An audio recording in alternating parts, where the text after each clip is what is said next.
السلام علیکم لسنرز، ہم آپ کو اپنے یوٹیوب چینل کی سچی کہانی میں خوش آمدید کہتے ہیں۔ کہانی شروع کرنے سے پہلے اگر آپ ہمارے چینل پر نئے ہیں تو ہمارے چینل کو سبسکرائب کیجیے۔ کہانی پسند آئے تو لائک اور شیئر بھی ضرور کیجیے۔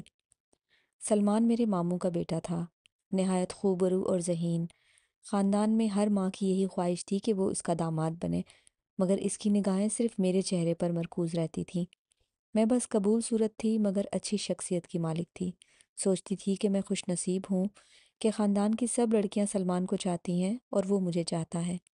یہ ان دنوں کا ذکر ہے جب میرے بھائی کی شادی تھی۔ میں کافی مصروف تھی، سلمان بھی آیا ہوا تھا۔ میں مہمانوں کے لیے کھانا تیار کر رہی تھی کہ وہ کچن میں آ گیا۔ اس وقت میں اکیلی تھی۔ کہنے لگا، اگر میں کہوں بھوک لگی ہے اور کھانا دے دو تو آپ ناراض تو نہیں ہوں گی؟ اس میں ناراض ہونے کی کیا بات ہے؟ آپ مہمان ہیں، کمرے میں جائیے، کھانا بھجوا دیتی ہوں۔ کھانا بھجوانا نہیں، ہو سکے تو خود لے آنا، اس نے فرمائش کر دی۔ اچھا کزن صاحب، لے آتی ہوں، آپ جائیے تو صحیح۔ وہ چلا گیا۔ میں نے کھانا تیار کیا اور اس کو دینے کمرے میں چلی گئی۔ کھانا لینے کے بعد اس نے کاغذ کا ٹکڑا میرے ہاتھ میں تھما دیا جس میں لکھا تھا، فریدہ تم میری منزل ہو، میرے سوا ادھر ادھر دل مت لگانا۔ یہ فقرہ پڑھ کر خوشی ہوئی لیکن پھر اداس بھی ہو گئی، کیونکہ میرا رشتہ بچپن سے فہیم کے ساتھ طے ہو چکا تھا، جو میرے ابو کے کزن کا بیٹا تھا۔ وہ سلمان سے زیادہ خوبصورت تھا مگر بہت سنجیدہ مزاج تھا۔ م- میں نے اسے مسکراتے ہوئے کبھی نہیں دیکھا تھا۔ سچ کہوں کہ مجھ کو اس کی اس سنجیدہ مزاجی سے خوف آتا تھا۔ جب سلمان سے ذہنی ہم آہنگی محسوس کی تو سوچا کہ زندگی بھر کا معاملہ ہے، فیصلہ ابھی سے کر لینا چاہیے اور جرت سے اپنا موقف والدین پر واضح کر دینا چاہیے۔ سلمان بھی کوئی غیر نہیں تھا، بلکہ اس کا رشتہ ہم سے نزدیکی تھا کہ وہ میرے سگے ماموں کا بیٹا تھا، لہٰذا اس کے ساتھ شادی میں کون سی قباحت تھی؟ اگر کوئی رکاوٹ تھی تو وہ فہیم کی ذات تھی، جو مجھے پسند نہیں تھا۔ میں فہیم سے چھٹکارے کے بارے میں سوچنے لگی، سوچ سوچ کر تھک گئی۔ جب کچھ سمجھ میں نہ آیا تو فیصلہ کیا کہ اس کو براہ راست منع کر دوں۔ خدا کی کرنی ایک روز وہ آ گیا۔ میں برآمدے میں اکیلی کھڑی تھی۔ سلام کیا، میں نے جواب نہیں دیا تو اس کا ماتھا ٹھنک گیا اور کہا کہ کوئی پرابلم ہے تو بتا دو، تم میرے بچپن کی منگیتر ہو، لیکن دیکھو مجھ سے شادی سے انکار مت کرنا۔ یہ اچھا موقع تھا۔ میں نے سوچا اس سے بہتر موقع ہاتھ نہیں آئے گا، بس ایسا جچا تلا جواب دیا کہ پتہ نہیں اس پر کیا بیت گئی ہوگی۔ میں نے واضح کر دیا کہ ہرگز تم سے شادی نہیں کرنا چاہتی، کیونکہ میں کسی اور کو چاہتی ہوں۔ اگر تم نے پھر بھی مجھ سے شادی کی تو یاد رکھنا بہت پچھتاؤ گے۔ میرے بھائی کی شادی ہو گئی، سلمان سے ملاقاتیں ہوتی رہیں۔ اسے بتا دیا کہ والد صاحب میری شادی فہیم سے کرنا چاہتے ہیں۔ وہ کہنے لگا، تم فکر مت کرو، میں سب سنبھال لوں گا۔ اس نے اپنے والدین کو مجبور کیا کہ فریدہ کا رشتہ مانگنے جاؤ، ورنہ میں خود اس کے ساتھ شادی کر کے گھر لے آؤں گا۔ وہ بیچارے سیدھے سادے شریف لوگ اس دھمکی سے ڈر گئے کہ اگر اس سر پھرے لڑکے نے فریدہ سے کورٹ میرج کر لی تو ہم ناحق مصیبت میں پھنس جائیں گے، کورٹ کچہری میں الگ ذلیل ہوں گے۔ بس انہوں نے کافی زور لگایا۔ امی جان کی مکمل سپورٹ ان کو حاصل تھی، لہٰذا کسی نہ کسی طرح ابو کو انہوں نے راضی کر لیا۔ میں حیران تھی کہ میرے ابو کیسے راضی ہو گئے، کیونکہ وہ زبان کے بہت پکے تھے۔ شاید میری خوشی کے لیے فہیم کو جواب دے دیا اور میری شادی سلمان سے ہو گئی۔ فہیم کی مجھ سے منگنی 10 سال رہی تھی۔ وہ دل ہی دل میں مجھے چاہنے لگا تھا۔ پتہ چلا کہ وہ اس صدمے سے بیمار پڑا ہوا ہے، مگر میرا کیا واسطہ؟ میرے سرتاج تو سلمان تھے۔ میں نے ان کے ساتھ زندگی گزارنی تھی۔ اب میرا جینا مرنا انہی کے ساتھ تھا۔ ہماری شادی کا 1 سال ہنسی خوشی گزر گیا۔ اب میں امید سے تھی اور سلمان ہر وقت یہی بات کہتے تھے، خدا کرے لڑکا ہو، مگر اللہ تعالیٰ کو یہ منظور نہیں تھا، لہٰذا میرے یہاں بیٹی نے جنم لیا۔ بیٹی ہونے کی وجہ سے سلمان کچھ افسردہ رہنے لگے، شاید انہیں صرف بیٹے کی چاہ تھی۔ میں نے بہت سمجھایا کہ اس میں پریشان رہنے کی کون سی بات ہے، ہمارے یہاں خدا کی رحمت آئی ہے، اللہ نے چاہا تو لڑکا بھی ضرور ہوگا، آپ مایوس نہ ہو۔ لیکن پتہ نہیں کیا مسئلہ تھا کہ ان کا ذہن بیٹی کو قبول ہی نہیں کرتا تھا۔ شادی کو 3 سال گزر گئے، میں اب دوبارہ امید سے تھی۔ سلمان کافی پر امید ہو گئے کہ اس مرتبہ بیٹا ہوگا۔ وہ خوش نظر آنے لگے، مگر قدرت کے کاموں میں کس کا دخل؟ اس مرتبہ پھر میرے یہاں بیٹی نے جنم لیا۔ میرے شوہر کی ساری امیدوں کا چراغ گل ہو گئے۔ ان کا رویہ مجھ سے خراب ہوتا گیا۔ اب وہ پہلے جیسے نہ رہے، بات بات پر جھڑکتے اور میری عزت نفس کو مجروح کرتے تھے۔ کہتے پتہ نہیں کیوں میں نے تم جیسی عورت سے شادی کی کہ میرا سارا مستقبل غارت ہو گیا۔ اب انہیں کون سمجھاتا کہ لڑکے یا لڑکی کا پیدا کرنا عورت کے بس کی بات نہیں، یہ معاملہ خدا کے اختیار میں ہے۔ میری پہلی بچی 2 سال کی ہو گئی تھی۔ انہوں نے اس سے پیار کرنا بھی چھوڑ دیا۔ میرا رو رو کر برا حال تھا، بات بات پر مارنے لگتے، حتیٰ کہ معصوم بچی سے بھی نفرت سے پیش آتے اور اس کو دھکا دے کر زمین پر گرا دیتے۔ ان حالات سے دل برداشتہ ہو کر میں والدین کے گھر چلی گئی۔ اب امی پچھتاتی تھیں کہ بھائی کو خوش کرنے کو سلمان سے ناتا جوڑا، خاوند کو بھی ناراض کیا، اپنا سمجھ کر اتنا سرمایہ اس کی جھولی میں ڈالا، جہیز سے گھر بھر دیا، وہ نالائق پھر بھی قدردان نہ ہوا۔ اب ہاتھ ملنے سے کیا حاصل تھا؟ جو ہونا تھا وہ ہو چکا تھا۔ امی نے چاہا کہ یہ صلح ہو جائے مگر سلمان نے موقع نہ دیا۔ کسی نے امی کو تبھی آ کر بتایا کہ اس نے کسی عورت سے دوستی کر لی ہے اور دونوں کا نکاح کا ارادہ ہے۔ یہ خبر میرے لیے بجلی سے کم نہ تھی۔ میں کسی طور اپنا گھر برباد کرنا نہیں چاہتی تھی، ہر حال میں اپنے خاوند کو منانا چاہتی تھی۔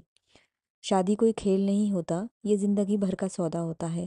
سلمان سے رابطہ کیا، انہوں نے کہا کہ یہ بغیر بتائے میکے چلی گئی، کیوں؟ اس نے گھر سے قدم نکالا، اب میں اس غلطی کی پوری سزا دوں گا۔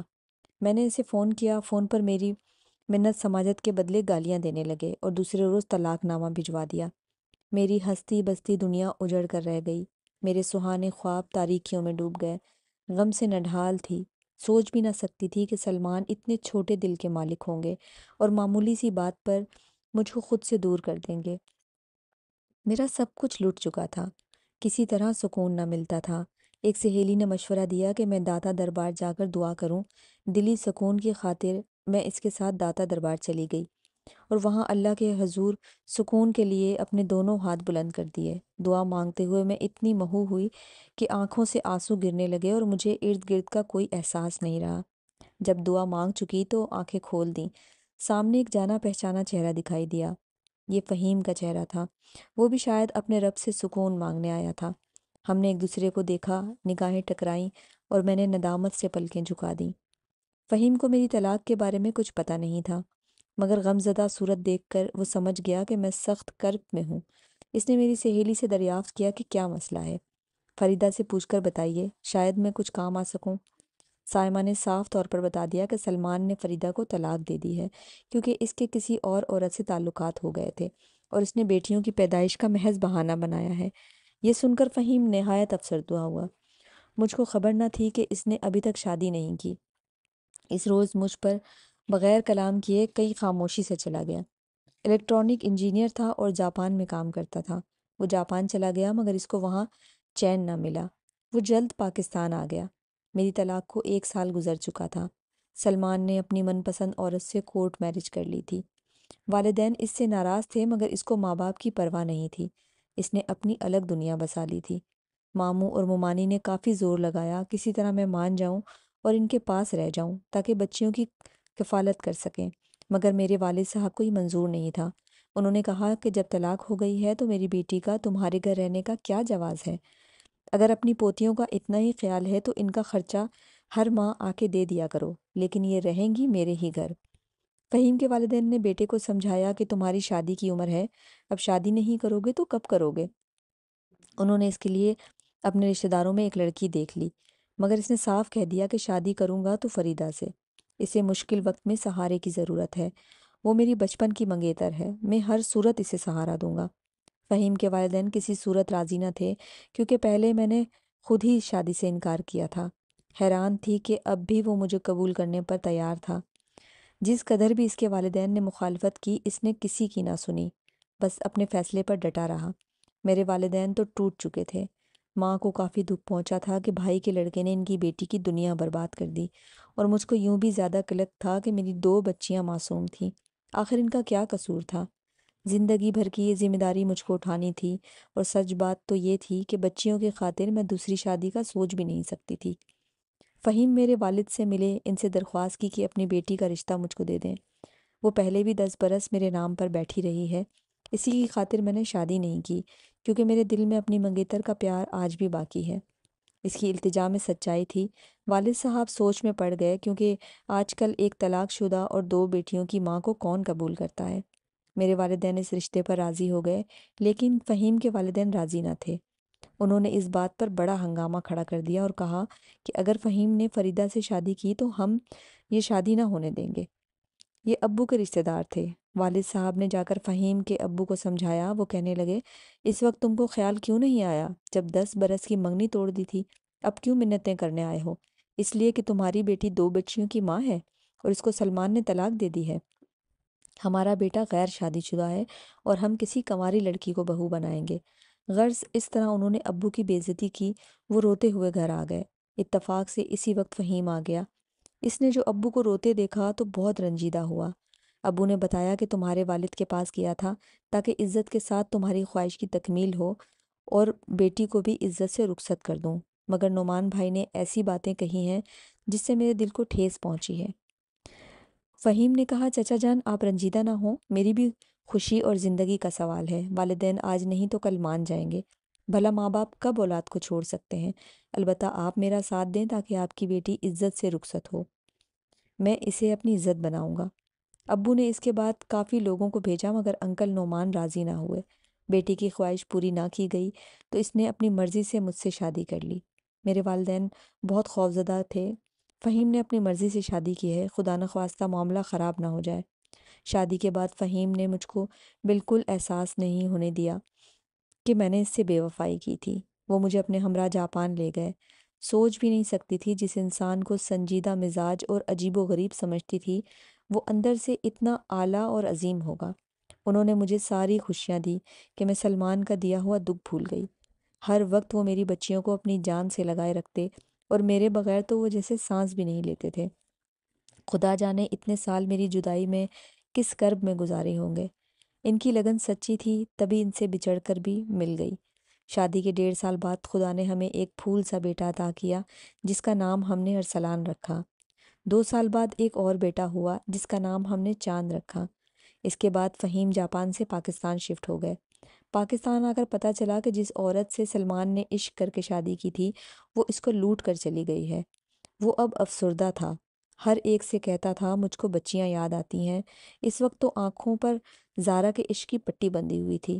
اس نے بچیاں واپس لینے کی کوشش کی مگر میرے والد صاحب آڑے آ گئے۔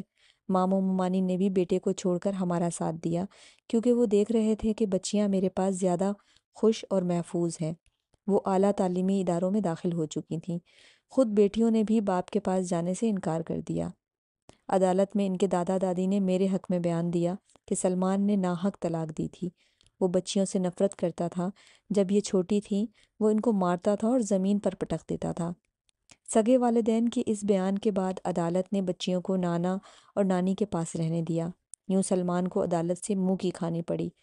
اصل میں وہ مجھے زچ کرنا چاہتا تھا۔